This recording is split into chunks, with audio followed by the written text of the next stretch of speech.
All right, team, trying to make this nice and easy for you. I've got one sheet of 7/16 OSB, one 2x4. I got the 104 and 5/8 just for kicks and giggles, so I can have a little bit extra instead of an 8-footer. I've got three 1x4s that are 8 foot long. I've got a piano hinge, and I've got some hardware cloth. That is everything that I bought. All right, this is my receipt, and we came in just under $60. What did I say? $57.41. So, not too bad of a price. These are the tools I'm going to use for this project: a circular saw, impact driver, some clamps, this little stapler, something to cut metal with. These little tin snips will work, and I'm going to use this chalk box I've got here. I'm also going to use a miter saw just because I'm lazy, but you don't have to use these tools. Also, an assortment of screws that I have laying around. Mostly I'm using 2-inch screws and 1.25-inch screws. Those are the big winners of the day.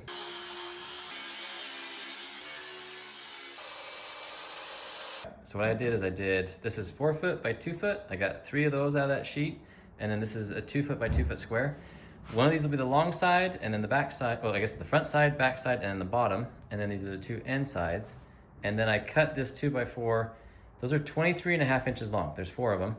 I've got the scrap right up there still. I'll show you what we're gonna do with the lid here a little bit later, but we're gonna go to assembling the box now. All right, guys, the reason I cut these at 23.5 inches is because this being 7/16 OSB, I wanted to be able to fit the bottom up into this. So what's gonna happen is I'm gonna flush this up on one side and flush it up along this edge, and then I'm gonna clamp it and then screw it from the other side. I'm using 2-inch screws, so that way it doesn't blast through it too bad.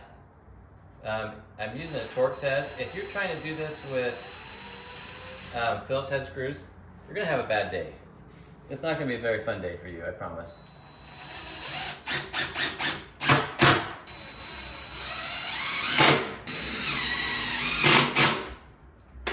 Perfect.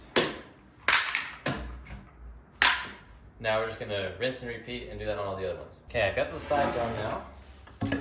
And now all we're gonna do, I've got the flush side down. So it's a little bit easier. Just gonna kind of line that up like so. And we're just gonna sink a few screws in this way. Come on, Missy.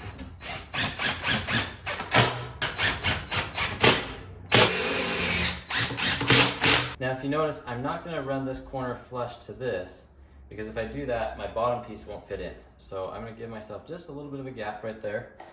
The real goal here is to keep the chickens in and 8 cats out, right? That's the real end goal that we're trying to accomplish here. So as long as we do that, we are cooking with peanut oil, as they say, right? Now, I know I could grab clamps and different things to make my life easier,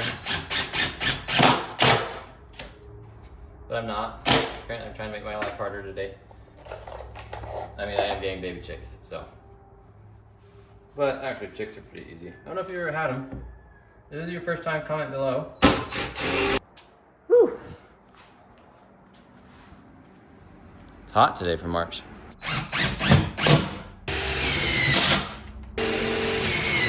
All right, now we're gonna hope and pray that this fits in. Now there's a smooth side and a rough side to OSB. I'm gonna put the smooth side in.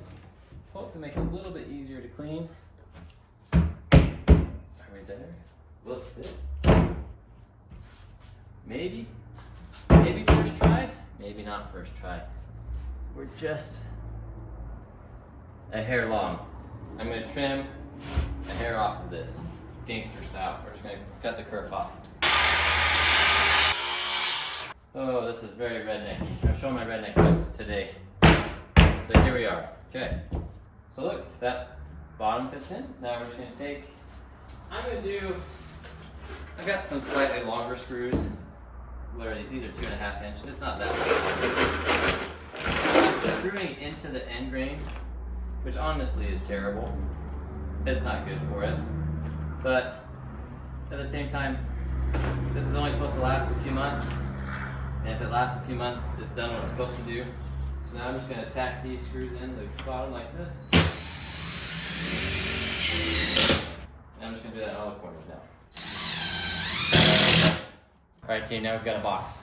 And I can honestly grab the chickens tonight and throw them in here and be okay. But since we've already got the tools out, we're just over 48 inches. Actually, if I go inside to inside, there we go.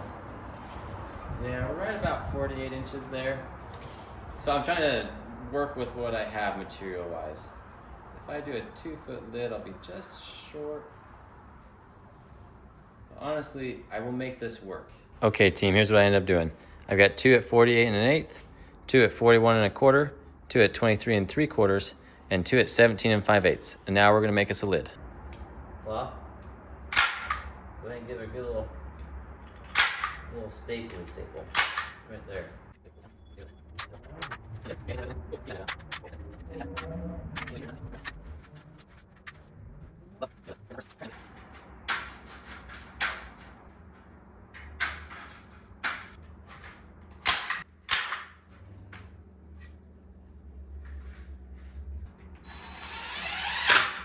Lay this down.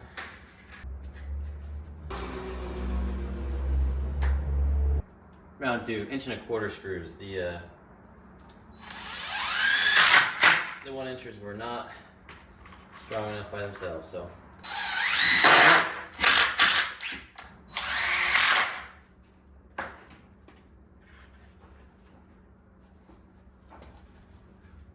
The first screw is always the hardest.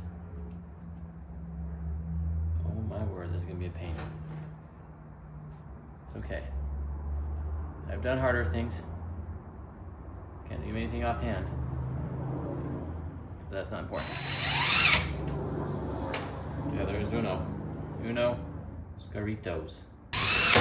Okay, I think you get the point. I'm gonna stop this. Look at this. When it's all said and done, that's the scrap from the hardware cloth.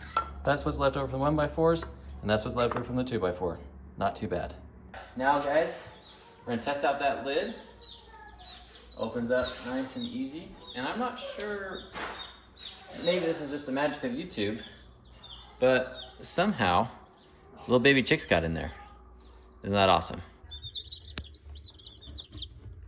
Picking up the hello there. This little chicken brooder was super easy to set up. It's my daughter's birthday and we were getting baby chicks today, so I had to throw it together really fast. I got this done in about 1.5 hours or so, and if I wasn't filming, I probably could have gotten done in about an hour. But anyways, super easy, about $60 all in, and works super well. Let me know if you guys have any questions in the comments below. Like, subscribe, all that good stuff, and I'll catch you on the next one.